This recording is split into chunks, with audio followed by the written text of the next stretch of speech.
Welcome to the Linguava podcast, The Invisible Profession, where we give you tools, tips, and resources in medical interpretation and translation that help bring to life our industry and ultimately help improve health outcomes for the limited English proficient communities.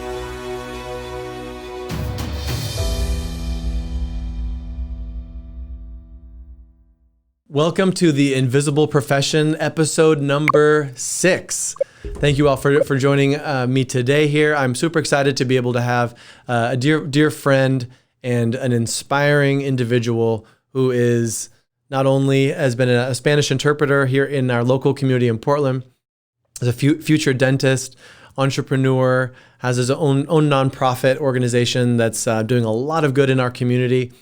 Someone who is compassionate and filled with passion and just really speaks from a place of genuineness and authenticity, just really has love in his heart for all of people that he comes in contact with.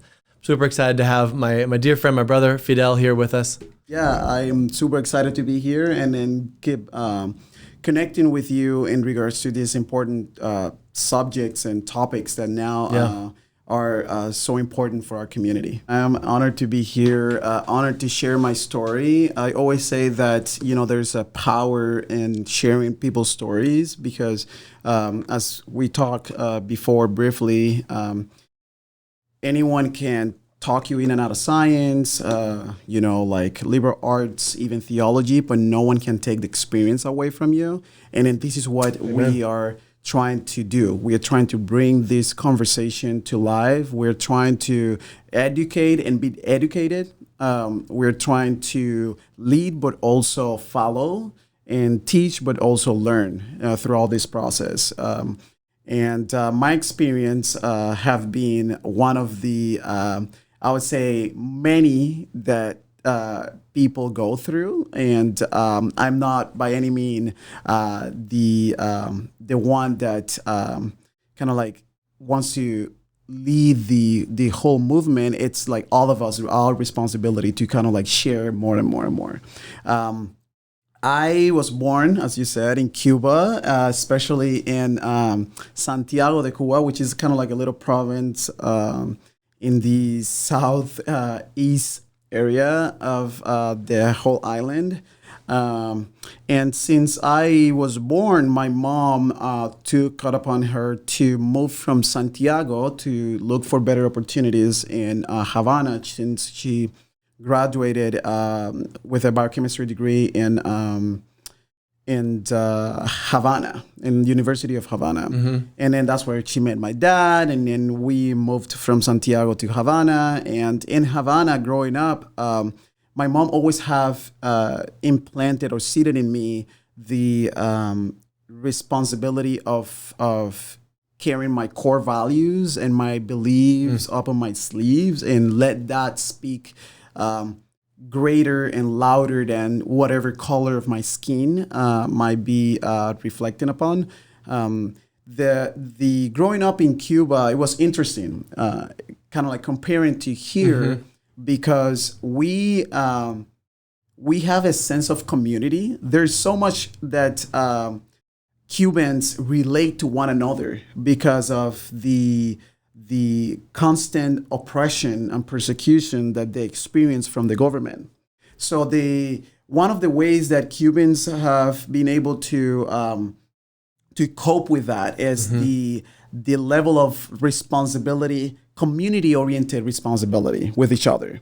And that means taking care of each other. That means getting to the place where in the neighborhood you can go to your neighbors for like a little bit of a coffee, or like if you run out of salt or sugar. I remember so many times when my mom used to send me to one of my good neighbors now, Lucia, to get that little bit of a sugar or coffee, or maybe sometimes bread, or sharing like the food that we made or they made for us and things like that. So that level of community allowed to Cubans to get a little bit more in contact with like issues like that.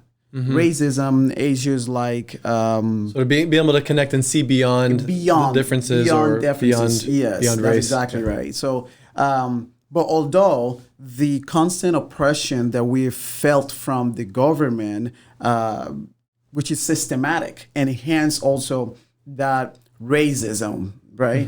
That hostile environment. Yeah. I remember one time when I was, having a day with my friends in Old Havana, Havana Vieja, that all my friends, they happened at that, not all my friends are white, but like the group that I was with, they happened to be white. Yeah. And we were walking down Havana Vieja, and a police walked by and only stopped me and asked for my documentations, my identification, right? And at that time, I was a little like taken by, but I was just like making light of it and making fun of it. My friends also were actually the ones who stood up and said, "Hey, this is wrong." And once again, that level of community oriented, that level of like we standing up for each other. They jumped in at least. They jumped in, and I was really taken by it because I felt like, why do you have to single me out through all these 6-7 people that they are on the group, right? And once again, but in myself, since I have all these core beliefs, I'm like, no, like I want to make sure that I behave in a way that is appropriate for my core values and my beliefs based upon what my mom has been able to teach me and see it in me. Yeah. But at the same time, there raised a question of why? Why me? Why me? Why are you singled out? Why am I singled out? Why do I have to behave like raise the bar to myself to behave in a way that for other people's is not expected? Why is it expected of me? Yeah, you get tired of that. Yes. I would imagine. I mean, having to carry that word, majority of other people don't have to ever even think about. Yeah. Now thinking back, because once again, at that point, it was like, oh, like he's just calling me because, I got singled out again, right? Yeah. And that sometimes blindsides the pretty much the experience that you get in a regular basis. And then you're not able sometimes to process those things, because it's systematic. It's systematic. It's something that is almost embedded into the DNA of the society. Yeah. That sometimes the right code doesn't, get transcribed or doesn't get, actually, translate. Can't change overnight. And so when you came here to the US, you were what, 22, 21? Yes. 21 years old? Yeah. Hardly spoke any English. Yeah. Very little English. So you're learning language, you're learning the culture. What was your initial experience to how racism is played out here in the US? Yeah, it was really it's really interesting to talk about that because I was thinking and reflecting. I was dreaming even coming to the States and believing, oh my gosh, I'm going to the land of freedom. That's what they, that's the whole statement. Yeah, right American there. dream. American dream. I've coming from a place of hostility, coming from a place of oppression, coming from a place of restrictions. I am going to the land of freedom. Yeah. Right? That's like the most beautiful thing. I remember landing over, and the first thing that I identify, that I was able quickly to realize that there were not a lot of people who looked like me, right? And you came to Portland. Straight to Portland, Oregon, right? Yeah. I did from Havana, we landed in Miami. Yeah. We stayed there for a couple of hours. And then from there, we laid over in Denver and then Denver straight to Portland, Oregon. That was like the whole day traveling, right? And there you go. A guy, in the really early 20s, coming to the States and experiencing all those things at once, right? Yeah. But that's a lot. But when I got here, the first thing that I noticed that there were not a lot of people that actually can relate to, people who look like me. And once I wasn't expecting to seeing a lot of Afro Latinos, right? But at least someone that I can relate to that maybe has the same color of my skin, that they have like some sort of like that I could actually see.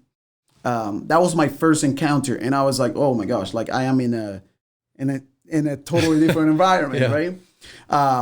And as you know, when I left Cuba, I was in school. I was in dental school in Cuba. Yep. And I was, I was fortunate enough that I worked hard in a dental school where I achieved a lot of awards, achieved a lot of, I would say, I did a really good contributions back then, and I was trying to fulfill my same dream here. Yeah. Oh boy, that was like a monster in and out itself, because as I was going through trying to find myself in this society and being able to communicate, that was the main important things. Like, how can you go to a society and you cannot communicate? And on top of that, having this color of your skin kind of like seeing you as a barrier, right? As hindering the possibility to connect. So no, that was like another layer, right? That to add to it. So I remember going through a lot of places, and first of all, I could not, like speak very well English at first. I could not in a while. I'm still kind of like struggling a little bit, but I think that I have improved a little bit. Your English is awesome, man. Yeah, with an accent. So how was that experience different? Sounds like it was an accepting, welcoming experience with the Black community here. And how is that different than with the Latino community here? Yeah, it's different because the Latino community, it's when you hear the word Latino, you identify or you like prefix yourself with a different demographic, and that happens in a regular basis. When I speak Spanish to a Latino community, sometimes they'll be like, wait a minute, but do you speak Spanish? You know what I mean? Because once again, Black person in the Latino community, they don't see sometimes Latinos as as someone who can speak Spanish, So that was interesting. Yeah. I remember, I worked with you for a couple of years, and I used to go to as a Spanish interpreter. I used to go to the clinics, and they will be kind of like wondering whether I actually was able to speak Spanish or not, or whether the translation was accurate enough. Now unpack that a little bit. What was that experience like when you say, was it just people giving you a different look, or would anyone actually say anything, or? Yeah. So I felt first the look was one of the main things that you call it out. It was like, wait a minute. You're the interpreter? Are you an interpreter? Or do you speak Spanish? And I'm like, yes, I do speak Spanish. And the minute I start talking, they will kind of like connect with me. Then when we will go to the room, there will be subtle, like reassurements of comments as to, did you translate like exactly what I said? Like, did you say exactly what I said? And I'm like, yes. I mean, that's how I was trained. That's how I was trained. And then I would just repeat that back to the doctor, right? Yeah. There you go. Yeah. Just like a conduit. Yeah. Yes. And she's but really, do you say?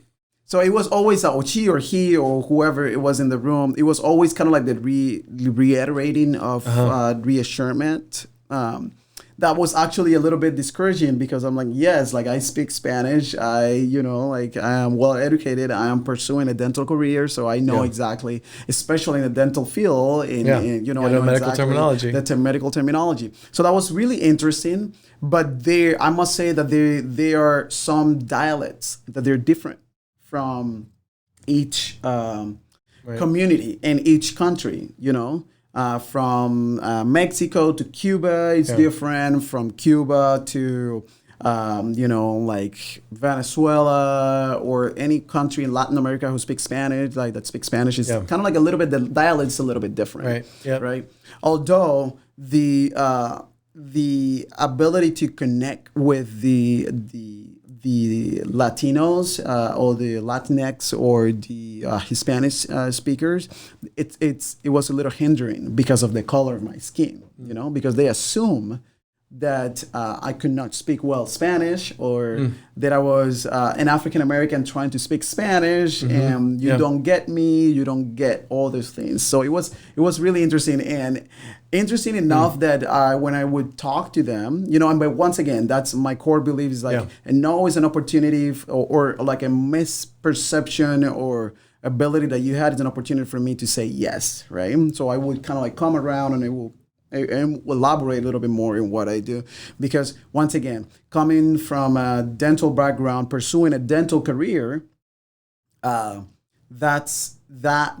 was the most qualified, sometimes in those appointments, but yet they didn't see me as such, And as speaking of that, that was also one of the things when it comes to the healthcare system and the dental systems, particularly. One of the things that I was not, in all the first couple of years, I was not able to see a lot, representation. I always find those words really empowering, representation and relatability, Yep. So those are those words that they always, like, now in this whole movement, speaks to my mind. Because when I started my first steps to go back to school and pursue my dental career at the beginning, it was coming from having no one that I could relate to. It was coming from someone that I was trying to achieve this, and sometimes it's defeating and really defeated, because I was trying to achieve a dental career. I was trying to achieve a science degree, not having representation, someone that I can relate to, that I can see myself, right? And that's really discouraging. Like, and once again, that's systematic. And then you start to like exercise in these like 5 whys and say why there's none there. Yeah. As you're sitting at OHSU School of Dentistry and you're looking around, right? I mean, you're probably not seeing a lot of people of color. So yeah, why is that?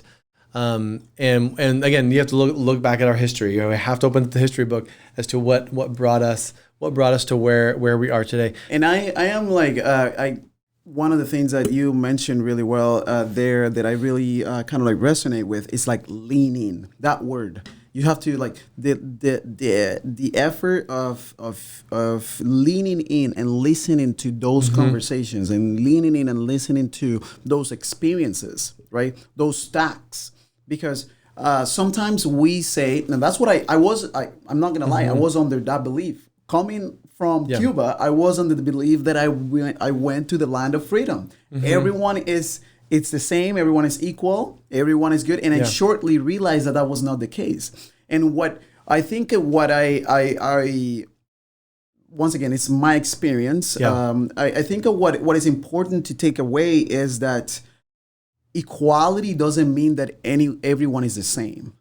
Equality, for my personal belief, it means that you have a fair access. You have access, the same access of opportunity, the same access, that same access that I was looking for when I came to the States. Cuba having a lot of restrictions, you don't have those access. You don't have that access. Someone else decide the fate of your path, your trajectory, right? Here, when you go to or you come to the line of opportunities, the line of freedom, that access is kind of like smeared and embedded into so many systematic racial and oppression and injustice. And the advertisement, the branding is like, you come to the best place on earth. And I'm not gonna lie, I love this country by heart, because it has provided me with amazing opportunities. But opportunities that I had really hard to fight for, that sometimes I question whether that was systematic or not. Yeah. And nowadays, I feel like what I was feeling, it wasn't wrong to feel that way. Because you start questioning yourself and you are like, why do I feel this way? Why do I feel this way? Why do I feel that this person is not taking my job application, or this person is not letting me get into this school, Yeah. other than just the color of my skin? Yeah. Why do I feel this way? Sometimes when you look at, I went to PSU and I pursued biochemistry, like taking the legacy of my mom, because my transcripts were not transferable to the States, right? So I had to start all over again, and that was a monster in and out itself, right? And once again, a black person, Afro-Latino, coming from a different culture, different society, trying to aspire, being educated, try to aspire, pursue a science degree. It's really hard in this country. And a black person, period, trying to go into a medical field, it's really hard. First of all, no representation. Second of all, the systematic, like the ground, the foundation of your core education is almost not existent, because the funding of the government and the education system and the public schools, they're not looking at the root cause and putting things implemented to actually get to the point where you are at a fair shot, and that besides the point of family struggles, that besides the point of actual, police brutality struggles, like community struggles that they face through, So when you are growing up in this society and you're a kid and you have to think about all those things before you can actually focus yourself into education, pursuing a science degree, pursuing any degree in general, you're not at a same start line. Yeah, that's not a level playing field. Yes. Well, and I think that brings up a good point as well, which is, I think it's important to talk about, which is the whole idea behind the movement of Black Lives Matter. When we look at well, Black Lives Matter, yes, but what about my culture? Because I've also experienced racism, and maybe I'm maybe I'm from India, or maybe I'm Asian or something like that, and I've experienced racism. So isn't that important as well? So like, which racism is worse? And it's definitely not about a game of which racism is worse. I think that, and someone said this last night when they were speaking at one of the marches I was at, and they said, when all lives matter, we all know that all lives matter. When Black people matter, everyone matters, right? When Black people eat, everyone eats, right? When Black people succeed, everyone is able to succeed. We have been in this place of insanity that we are doing over and over and over and over, doing things and then expecting different results as to feeling that it's okay.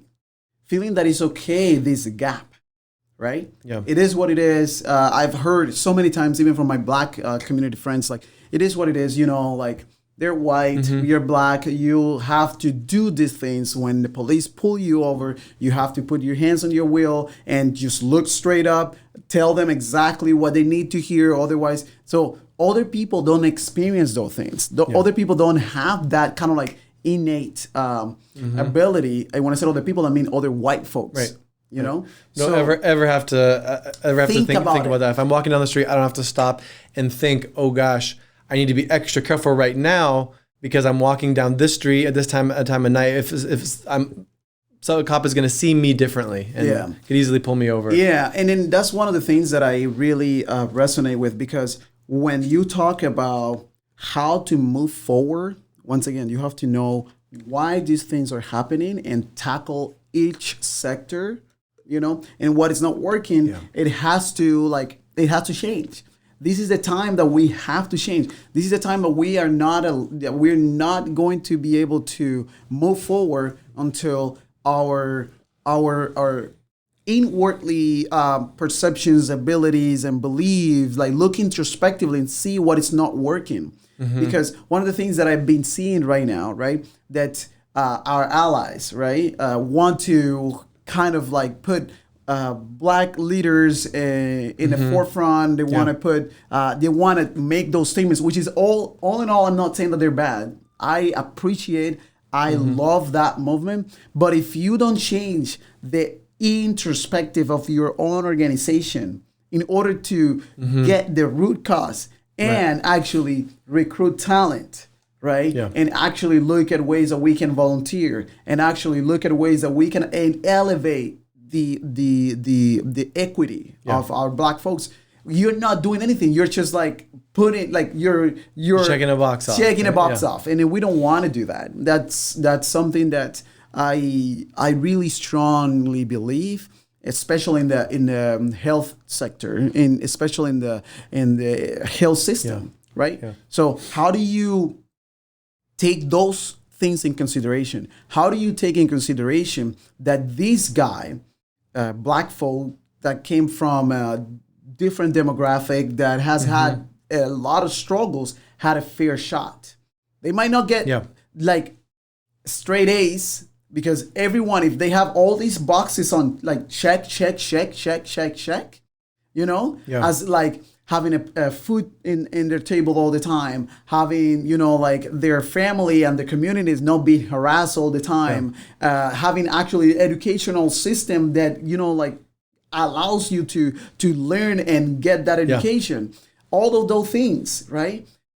You're not going to get to the point where you can actually even aspire, even think of a science career. So how can you, as a health provider, as an institution like education wise, you know, in the health field, how can you get to understand that and have a better shot? I always say to my friends that I rather take a 3.24 student than a 4.0 student. You know, because these 3 points, and also look at what their story is. I'm interested more about what your story is, because I bet that you're, with all the things that you have going on and you still manage to make it, I know that you are the one that is going to be the one to be, because you're committed to consistent to work hard.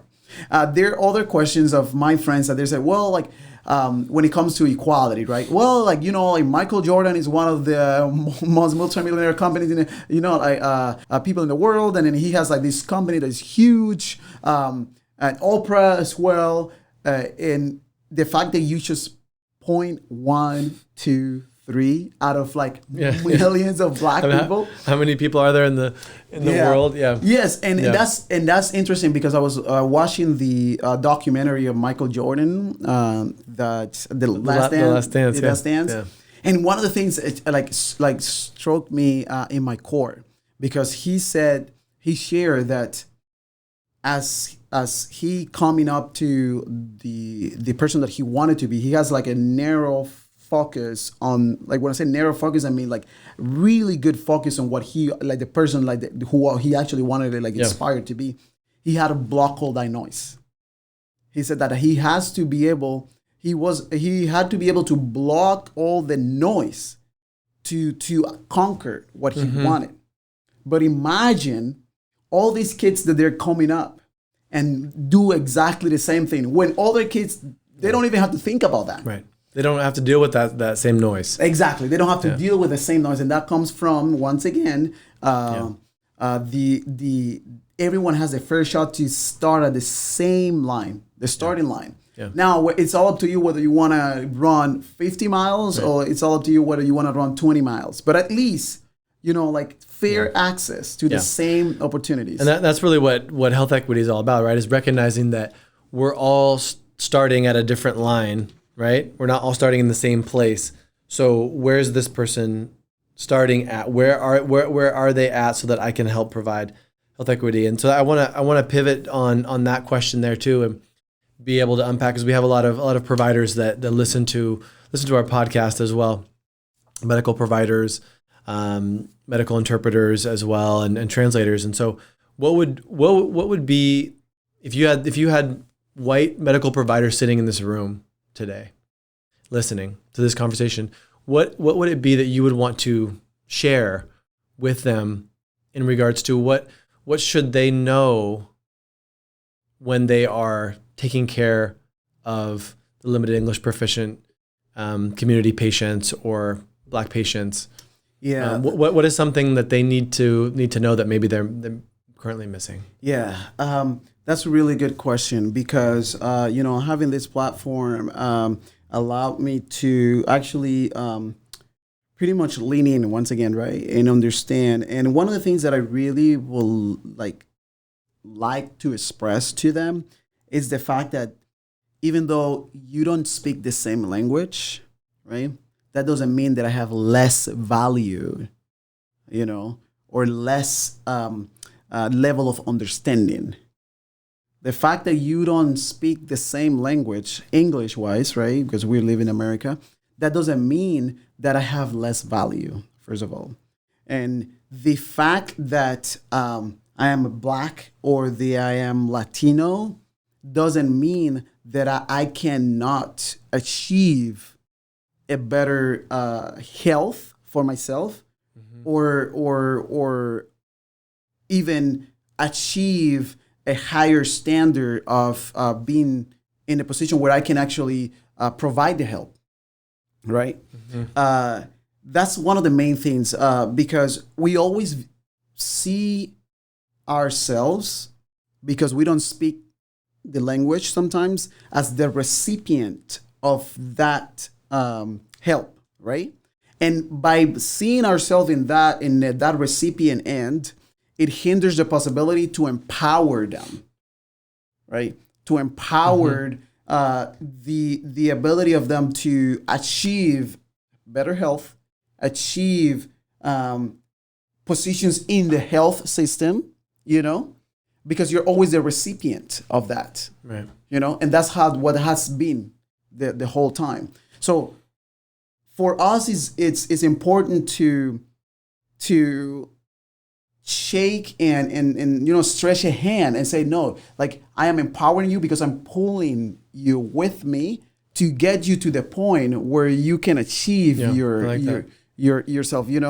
I'm empowering by pulling you towards, rather than, okay, I'm here, I have to do that to you, or provide the help, and then that's it. And that's one of the things that I really want to resonate with people, because it's important that we empowered.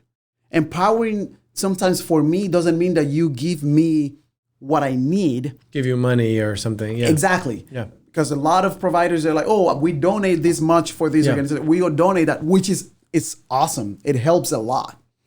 But empowering also means, let me pull you and share the resources that I have. That way you can take care of yourself with the resources that I have been able to take care of myself and take care of you as well.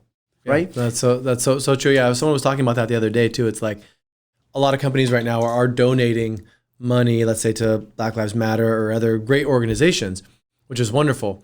And there's a lot more that can be done too. Just like you're saying, if all we want to do is just donate money, just to be able to check a box or feel good that, hey, we donated money, so we're doing something to help the community. If you're able to do more and really walk hand in hand with them to make that connection, because ultimately I was having a conversation with Talk, a good friend of ours here at Linguava, works at Care Oregon, and she was saying, the difference between companies that are getting this right now and companies that are missing this, healthcare organizations, is a lot of them are thinking about how can we engage more with communities of color, and we want to be able to engage more. And she said,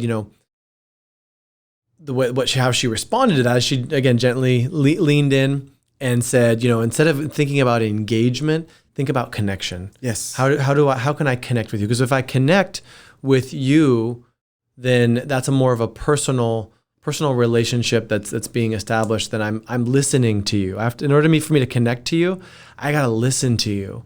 I have to stop talking. and hear where you're coming from. That in order for me to provide health equity, I need to know where you are. Yes. And I need to know your experiences that bring you to the table today, because it's going to be different than the last patient that I just saw or the next patient that I'm going to get. And that is so important though, because even as a the recruiter and the admissions for schools, it's like, how can I see beyond all these stacks? I want to see where you at. I want to connect with you, where you at, and how can I provide the resources for you to come to the point where you can actually experience what you want to achieve, from like a leveling that playing field rather than you always going to be, it's kind of like, it rather like being a charity work, Yeah. It's more like a fellowship, right? So I like that. Yes, like it sometimes, like when you see, when you feel that charity work on you all the time, your mind starts to think like that's what you're gonna be at that charity level. Like they're gonna give you the money or they're gonna give you this, and that's why when they don't give you that, you expect that, and that's why sometimes when you expect that and you don't get that, you get mad because you don't have that. In regards to like Section 8, in regards to like the care organ plan, health plan, and things like that. So if you don't get it, or food stamps, if you don't get it, you get mad. Why don't I get it? Instead of like sharing the resources, that way you don't even have to apply for that. Meeting you where you are, that way you don't have to do all the things. Sharing the resources, listening to you and see, okay, this is what this person needs. How can I share the resource that way he can come to me? I love that. Creating the right programs to be able to get you there, because you can get there on your own. Yes. But and so instead of just throwing, like you said, throwing money at it, it helps in the moment, right? Yes. It helps for the meal for today. But it's the same thing with schools, right? Yes. If we're looking at schools and saying, okay, there's great disparities here. So what we really need though is better teachers, better funding to be able to create programs that then will create the same opportunities that maybe a lot of white communities are receiving right now. Yes, it's one of those things and that's what was actually, like I started at my nonprofit actually a year ago, and at its core values and mission is to pretty much provide that empowerment for these kids at an elementary level, right? Those are critical areas, critical vivid points. Yeah, critical times for them. They're all like seeing all these transformations in their lives, and they're all seeing how they can either get to science or get to other place in their life that beyond what the reality that's being represented to them at that point. So I took in my senior year, I took a leadership capstone, which allowed me to connect with communities, because I really wanted it to be involved in the community and see what is actually doing, what can I do? What can I provide?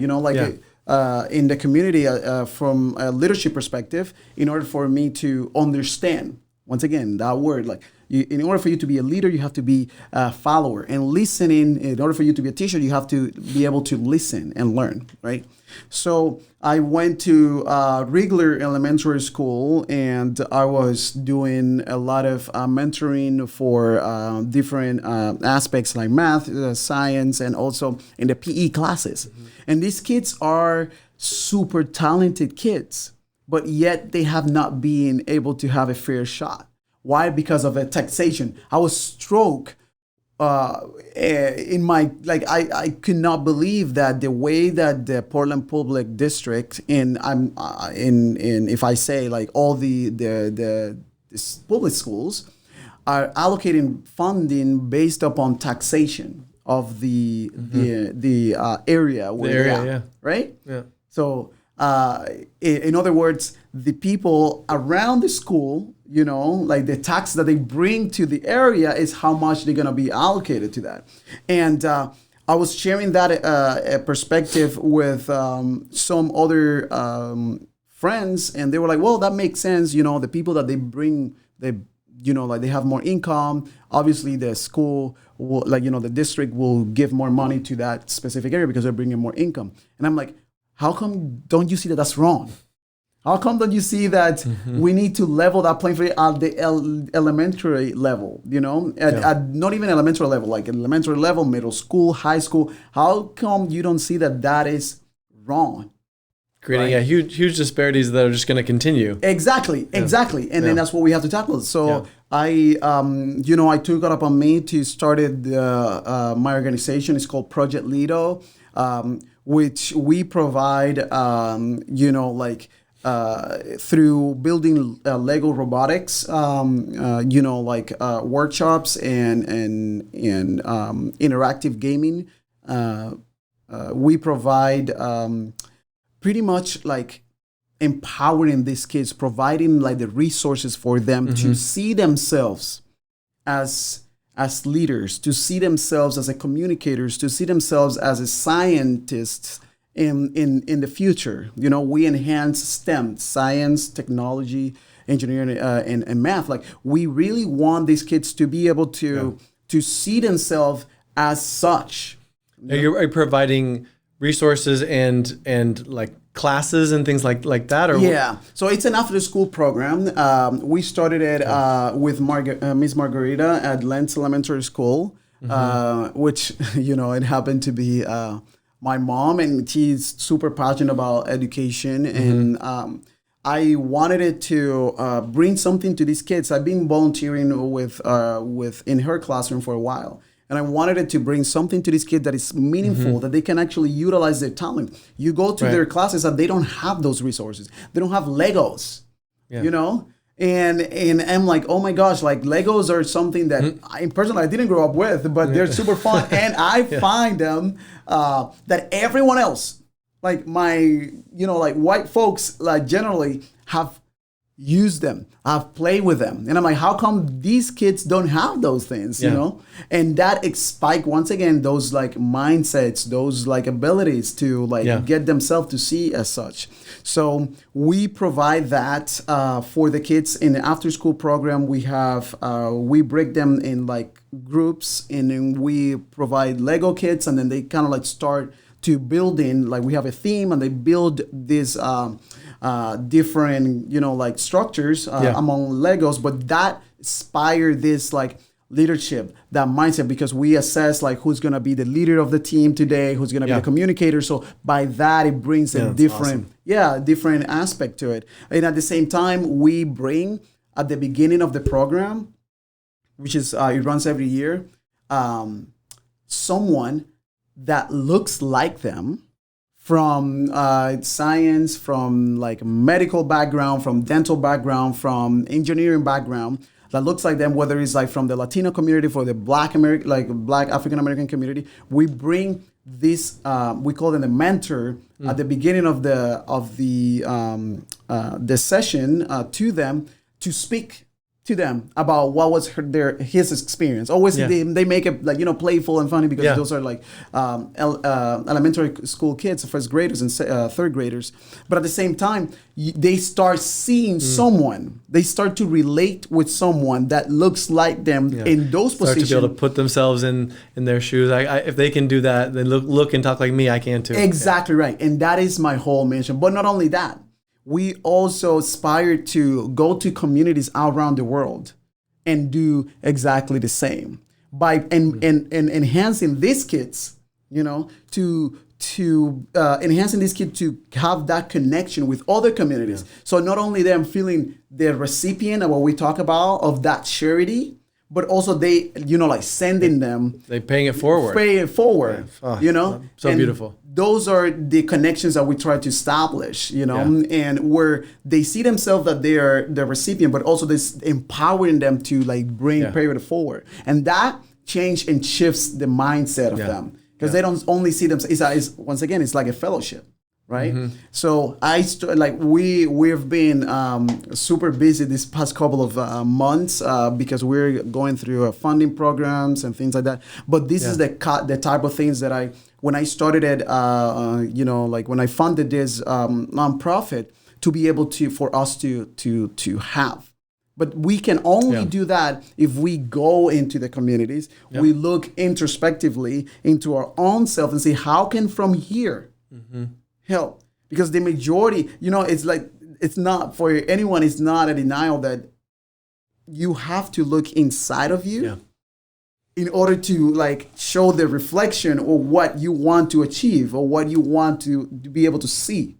You can't go from external point working inside. You have to come from inside and go out. And that goes from talent acquisition, volunteering, partnering up with a community organization. So how can these organizations, big, huge organizations that we have our ears, their ears now, how can they look inside of their organization, remove what needs to be removed, for them to stripe away that unconscious bias, this kind of so-called allyship that is not, will serve to the community, and go introspectively, look at that, and then go and do the work, And I love how much the big corporations are putting so much passion into it, because that is what we need. This is a time of we're being so I'm so grateful to be alive in this time. To make something good. Amen. No, I mean, and I think that what you're touching on here, which is so amazing with the nonprofit organization, how that's giving back. And one of the things that my wife and I have been talking about lately is exactly that, is that a lot of the people that right now in this current climate are so upset about what's happening, or they're just frustrated. Meaning that those that are those are maybe that are upset at the Black Lives Matter movement, or they're not the ones that are out volunteering. If you're out volunteering, doing any sort of volunteering, you're giving back, you're doing something outside of yourself. So you're forced to then look at things differently. You're forced to listen, and you're forced to put yourself in someone else's shoes, right? And so I think that's a takeaway, I think, for all of us through this, is that whatever, regardless of what color we are, if we're all jumping into the community together and saying, hey, we can have different religious beliefs, political beliefs, but let's at least carry a heart of serving others and giving back. And if we do that, I think that will help eliminate a lot of the other differences that we see. We'll still recognize differences. It's not about like some people say, oh, I don't see color. You do. You see color. It's okay. It's okay. It's there and it's beautiful. So recognize it, but don't let that hinder your experience with another human being. Yes. Because they're still a human being just like you are. So recognize that. And this has been so good, Fidel. We're running short on time here. Yes. So I want to ask you one last final question, and then I'll wrap up. Is just what would be the sort of message that if you had to give sort of, 3 words, 5 words, what would be that message that you would want to leave behind for those who are coming up, that inspirational thought, that's those words that have impacted you? What would be that message you'd want to leave as a gift behind? Yeah. As someone who has gone through struggles in life, as anyone has been able to achieve something greater and better than yourself, it's important. I feel like, as my mom always taught me, that let your core values and beliefs speak louder than whatever they can perceive you as. Yeah. And your color is beautiful. Your ethnicity is beautiful. Your culture is beautiful. And when you align yourself with your mission and purpose in life, and that passion that you have towards something, go after it. That's what I always tell my kids. I call them my kids. let that core value speak louder, and that don't be ashamed of that. You know, core values, beliefs, strong aspirations speak louder than whatever they can pursue you as, you know. And a no is an opportunity to get a yes, you know. Love that. Yeah. And beautiful. that's one of the quotes Lakeisha, one of the senior staffs at Intel share. And no is an opportunity for you for anyone to turn it around into yes. And that's what we're trying to do now. You know, we've been, the Black community has been in a no stage for such a long time, but we're still fighting. And those protests, it's going to be an opportunity for us to get us that yes. Yes in education, yes in dental and healthcare system, medical care system, nursing care system, yes in interpreting, opportunities for interpreters, yes to experience different language, you know. Recognize that. Recognize that. Yeah. Yes to institutionalize things in place that we move forward. Yeah. But coming from understanding where we were, you know? Yeah, that's where we're going to start there. Yeah. So thank you all so much for joining in today. And we'll go ahead and leave Fidel's contact information at the bottom as well, so you can be able to support his nonprofit, Project Ledo, and also be able to get in contact with him as well. Thank you all for joining us today. And if there's any questions that you have or comments, we would love for you to share them below. Any particular topics that you want to hear about for us to share next, leave those as well. And I'd love to bring those up at a future episode. If you haven't already, go ahead and hit like and subscribe to the episode so you can get more content just like this today. And feel free to also share this with your friends in the community. We want to make sure that this message is getting out, and I believe it's going to add a lot of value to those in our community. So I just want to thank you all so much for joining, and we'll have a blessed day. Yeah. Have a good day, guys. Thank you so much. Fidel, thank you.